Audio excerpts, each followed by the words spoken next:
Feliz año nuevo. ¿Cuántos mensajes recibimos de buenos deseos en este año que iniciamos? Levanten su mano los que recibieron mensajes en el WhatsApp, en el internet, en los mensajes. Y puras cosas bonitas, ¿verdad? Y buenos deseos, paz, armonía, felicidad, prosperidad, comprensión, dicha, gozo, alegría, bla, bla, bla, más cosas. Y qué bueno que nos deseamos lo mejor. Pero todas esas hermosas realidades no se hacen vida con solo desearlas. Necesitamos que los deseos se traduzcan en actitudes, en hechos, esfuerzos, dedicación en ello. Por eso la iglesia en este primer día del año, 1 de enero, nos invita a mirar el ejemplo de la Virgen María.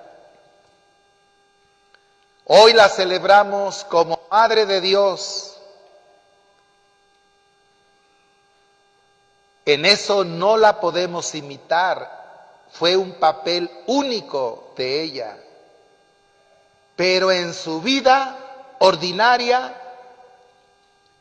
en lo poco que relatan los evangelios sobre María, encontramos las actitudes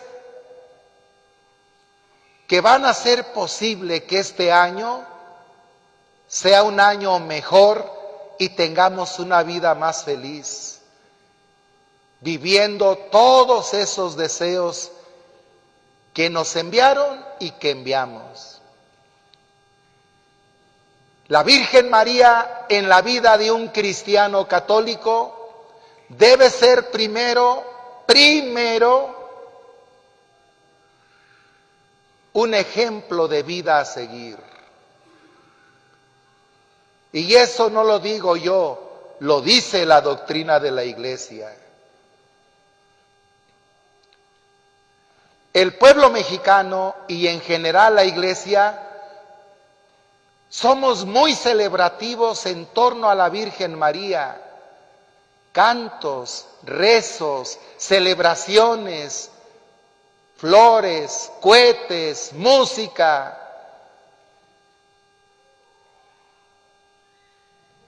Pero podemos olvidar o descuidar lo primero y más importante, que es seguir su ejemplo con los hechos, con la vida. ¿Cómo es posible que podamos ver en una persona que roba a su prójimo, que siembra violencia, que vive de la corrupción, con una imagen de la Virgen de Guadalupe y declarándose muy mariano? Eso es una contradicción. Eso no le agrada a Dios, tampoco a la Virgen, desde luego. No son las palabras, no son los rezos, no son todas esas muestras de religiosidad lo que necesitamos en este mundo. Lo que necesitamos son los hechos, la vida. Y si todo eso que hacemos en torno a la Virgen María no nos lleva a un cambio de vida, a una vida honesta, justa, verdadera, de amor al prójimo, ¿de qué nos sirve todo eso? Puras costumbres y religión hueca.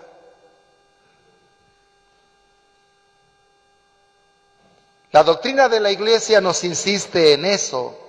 Les voy a leer el número 67 de uno de los 16 documentos del Concilio Vaticano II, Lumen Gentium, la Iglesia Luz de las Naciones.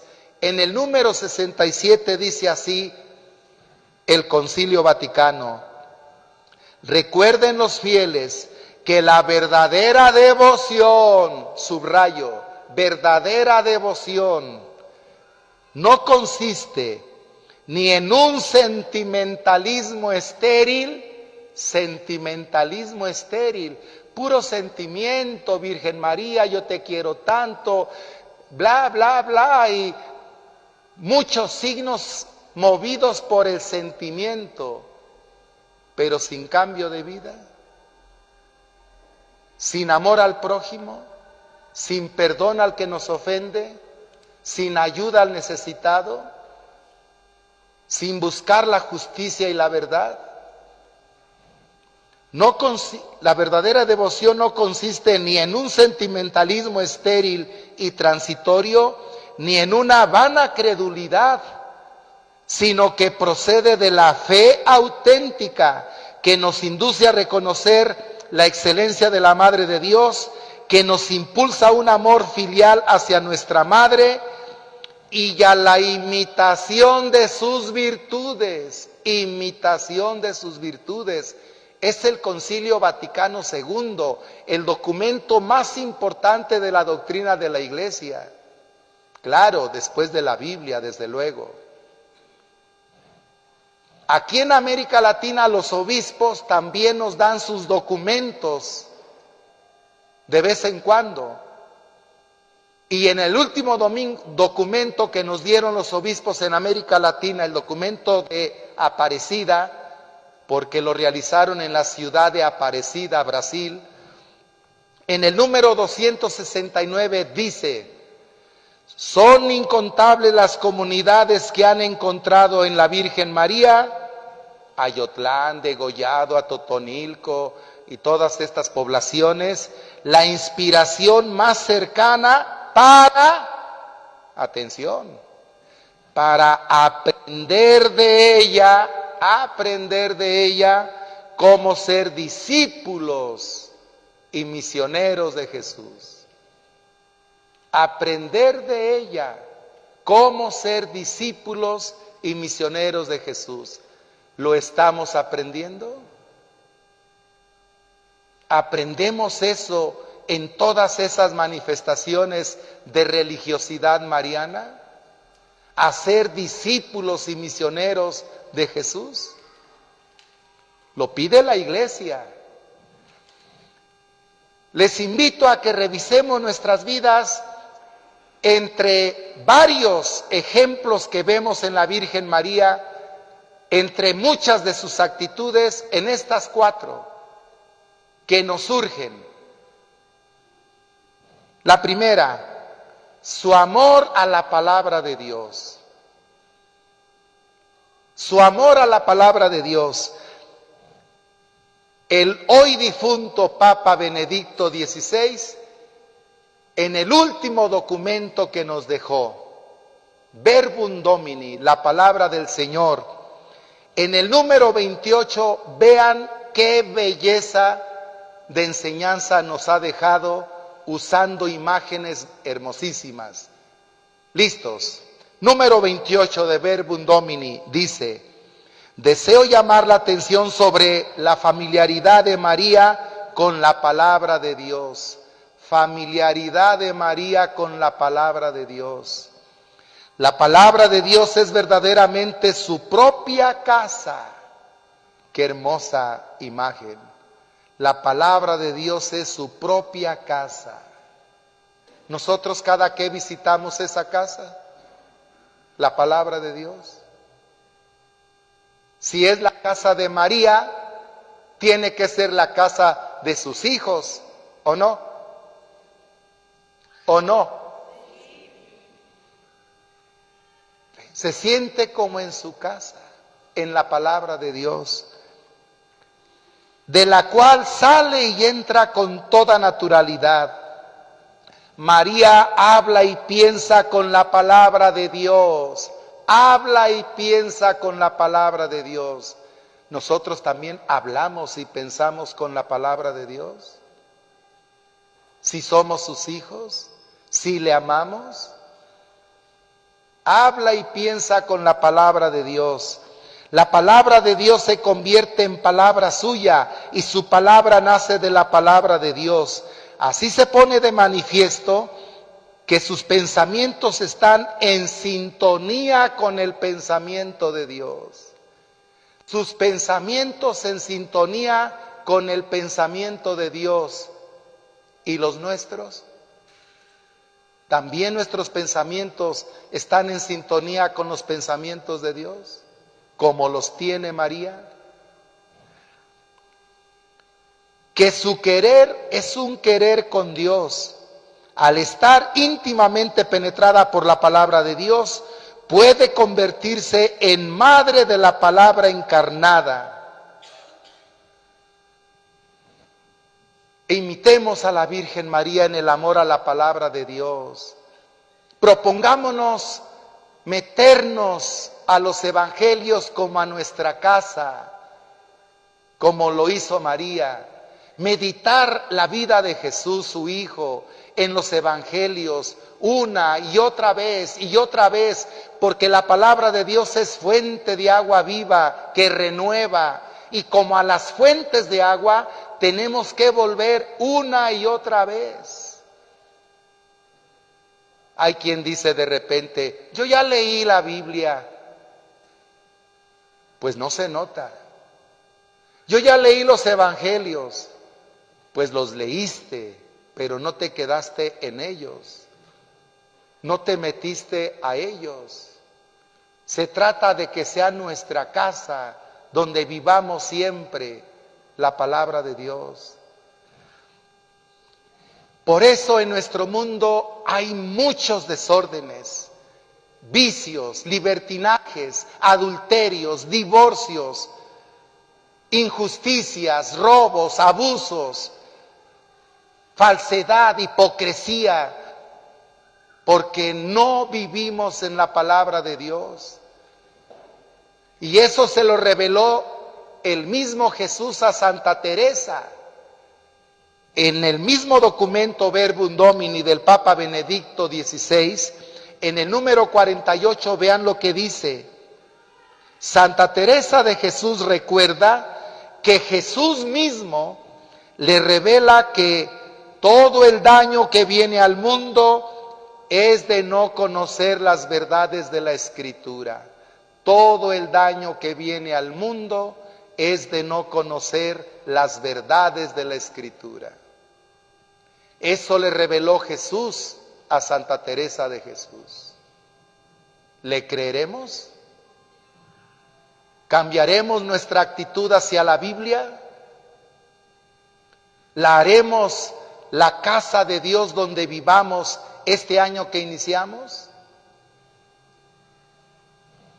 Segunda actitud de la Virgen María, llevar a Jesús a los demás. La tarea de la Virgen María ha sido traernos a Jesús y llevarnos a Jesús. Ahí está su tarea fundamental. Dios la elige para ser la madre de Jesús. Y ella lo lleva a los demás. En las bodas de Caná, Juan capítulo 2, ahí está María con Jesús solucionando los problemas de ese matrimonio por la falta de vino.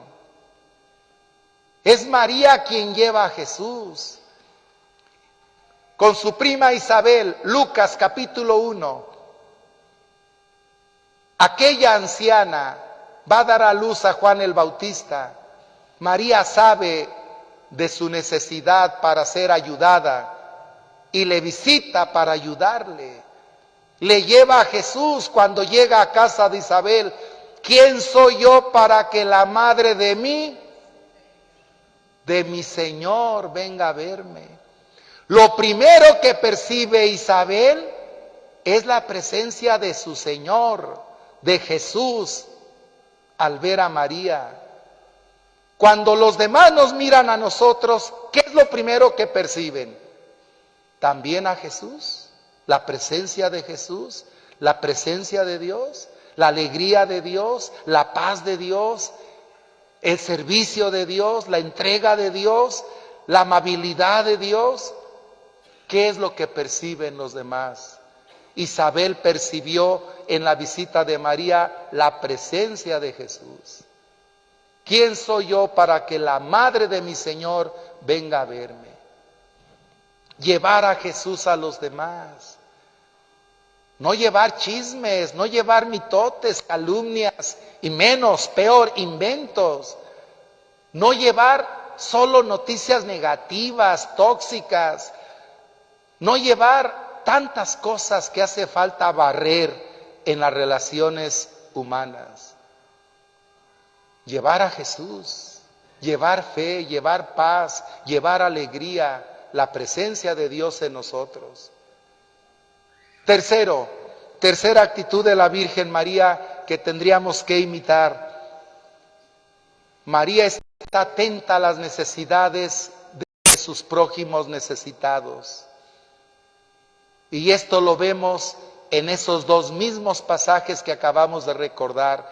En las bodas de Caná, aquel matrimonio entra en un problema de falta de vino, cuando el vino era esencial en las bodas, no para emborracharse, sino para celebrar el festejo de Dios en esta convivencia, como tenía ese significado el vino en la Biblia, en el Antiguo Testamento.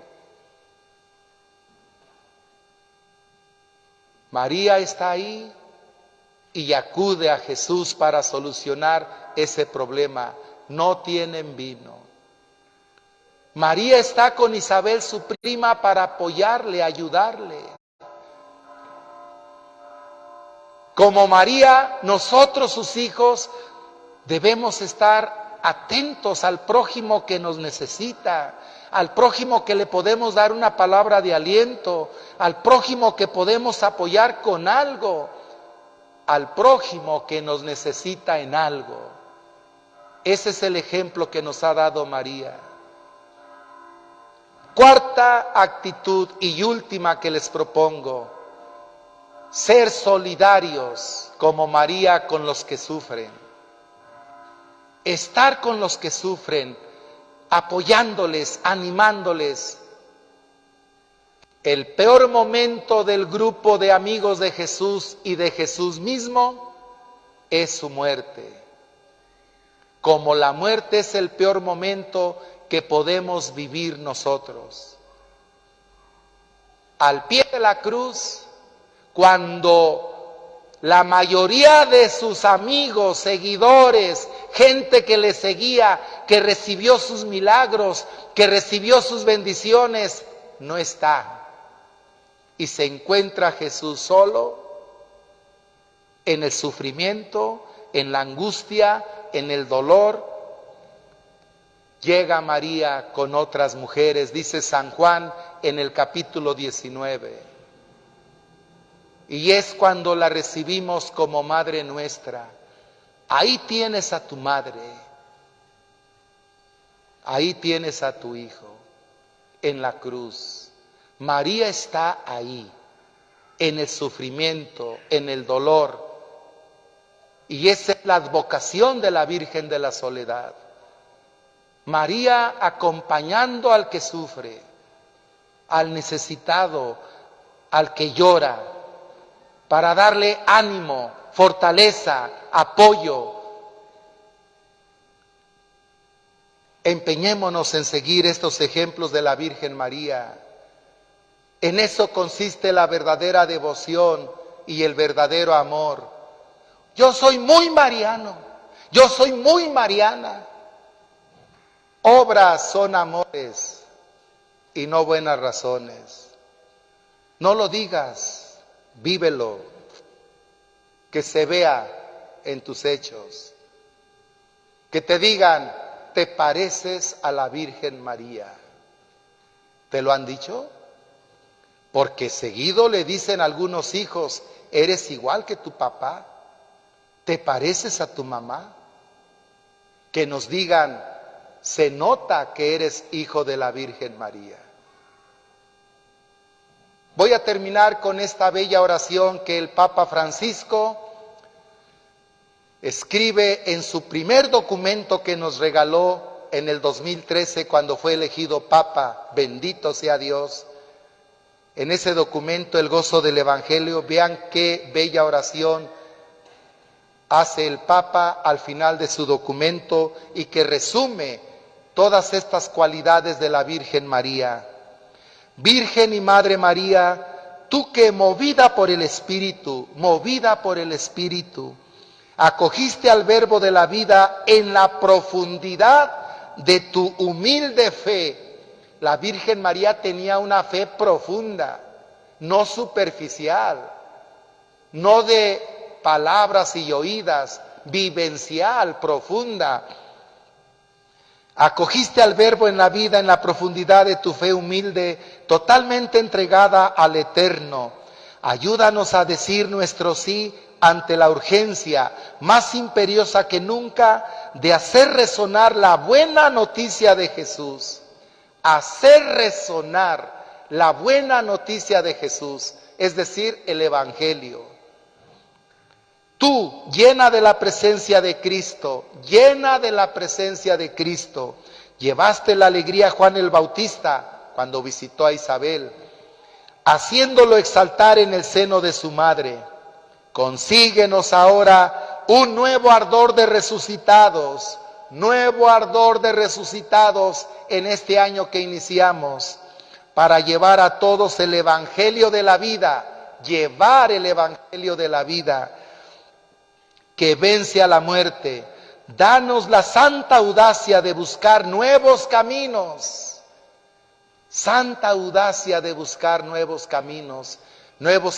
para que mejoren las relaciones en la familia, como esposos, padres, hijos, en una parroquia, en la pastoral, en nuestros proyectos, buscar nuevos caminos para lograr mejores resultados, para que llegue a todos el don de la belleza que no se apaga. Estrella de la nueva evangelización, ayúdanos a resplandecer en el testimonio de la comunión, del servicio, de la fe ardiente y generosa, de la justicia y el amor a los pobres, para que la alegría del Evangelio llegue hasta los confines de la tierra y ninguna periferia se prive de su luz. Amén. Feliz año nuevo, siguiendo el ejemplo de la Virgen María.